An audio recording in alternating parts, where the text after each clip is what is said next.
Demikian dari saya sebagai awal pembuka.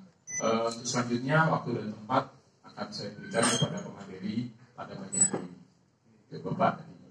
Saya dapat info di awal peserta itu harusnya 43. Tapi hanya hadir pagi ini 4, 6, 8, 10, 20. Teknologi, hidro, air, meteor, iklim dan cuaca. Ada banjir itu di ragamnya, topan, banjir bandang, termasuk yang tahun ini kita alami. Kekeringan. Dan Pak El Nino ya, fenomena El Nino. Ya. Saya nggak tahu di pasar nggak ada kekeringan Pak El. Belum ada laporan. Kalau di Kerobokan ada sebenarnya Pak. Ya, sumur di tempat saya itu kering Pak. Saya harus nambah 3 pipa kemarin turun baru depan air. Jadi lumayan itu sebenarnya. Saya kaget tiba-tiba pagi ngidupin pompa air, pompinya nging, loh kok ringan. Saya kocok-kocok ringan, saya angkat kering loh Pak. Tapi juga karena di samping belah-belah adalah juga karena menurut saya ini perubahan pola kita melakukan pembangunan. Kita sekarang lebih senang dengan hal-hal yang terlihat cantik. Halaman berbatu sikat cantik kok ya. Tapi apakah ada air yang terserap? Nah, itu punya kapasitas. Di Bali kita punya hal tradisional yang selalu dibangga-banggakan dan diakui banget gitu. Kukul bulus. Kukul. Yang kemarin saya lihat sepertinya sekarang nggak ada standarisasi ya, ada mulut baru kayaknya. Karena saya Pak Babinsa membawa lembaran waktu saya ditanya bawah, isinya itu bolong, garis, bolong. Ternyata itu ya, iya cara kultur yang akan disepakati sepertinya ini dibedakan dia masing-masing ini ya, masing-masing bencana apa yang bisa kita lakukan dalam konteks respon bencana. Nah kalau kita melihat mungkin tadi materi di awal, kita sepakat Pak ketika kita berbicara masalah ancaman, ternyata di lingkungan kita Niki banyak sekali ancaman. Gitu. Kenapa Indonesia disebut dengan supermarket bencana? Karena memang Indonesia banyak sekali berdampak terhadap ancaman itu. Katakanlah kalau kita main ke pantai sedikit, kita ketemu dengan gelombang tsunami, gelombang pasang. Kalau kita main ke gunung, ketemu namanya tanah longsor, ya kan Pak? Kemudian banjir bandang mungkin kan.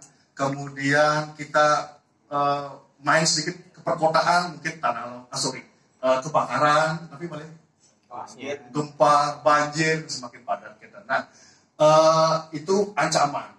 Kemudian bagaimana kita melihat risiko terhadap atau bagaimana risiko terhadap wilayah di daerah kita gitu.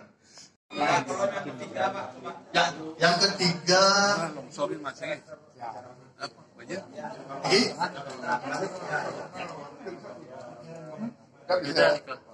Kan termasuk geologi. Di foto Pak, sampean Geometeorologi. Ya kan ya. Ancamannya kalau ancaman hidrometeorologi kan banjir, topan, banjir bandang.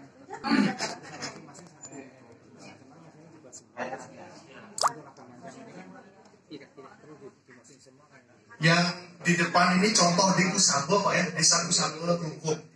Jadi Bapak Ibu tidak perlu semuanya. Tadi ancamannya satu saja.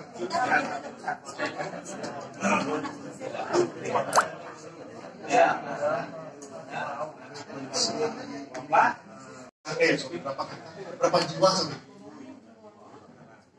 10 ribuan. Nah untuk sekarang mungkin asumsi. Karena kita tidak melakukan analisa. Yes. Tapi ini kita berpikir sebelum terjadi berapa kira-kira kondisi ekonominya sekali nanti seperti apa gitu.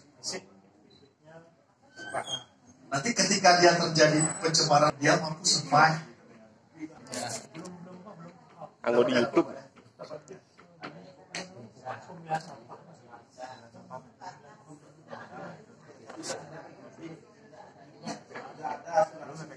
Ini adalah tsunami. Tsunami karena kita tahu semua Pulau Serangan itu sangat kecil dan dikelilingi oleh lautan. Nah, beginilah kira-kira jenis ancamannya itu tsunami. Faktor perusak itu adalah gempa bumi dan air pasang ya, air laut pasang. Tanda-tandanya sudah kita ketahui bersama. Akan sirine itu hidup dan berusaha mengedukasi dengan zaman sekarang itu. Karena biologi, ada lagi karena kegagalan teknologi, dan karena apa lagi?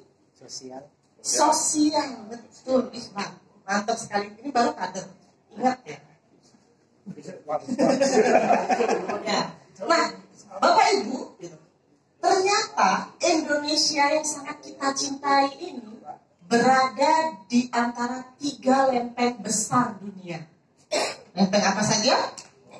Indo-Australia, Eurasia, dan Pasifik. Kita, Indonesia itu berada di atas lempeng Eurasia. Kita menumpang di atas lempeng Eurasia. Lempeng Eurasia ini bertabrakan dengan 2 lempeng lain. Lempengan Indo-Australia di sebelah selatan yang gerakannya ini itu ke arah utara. Dia terus mendesak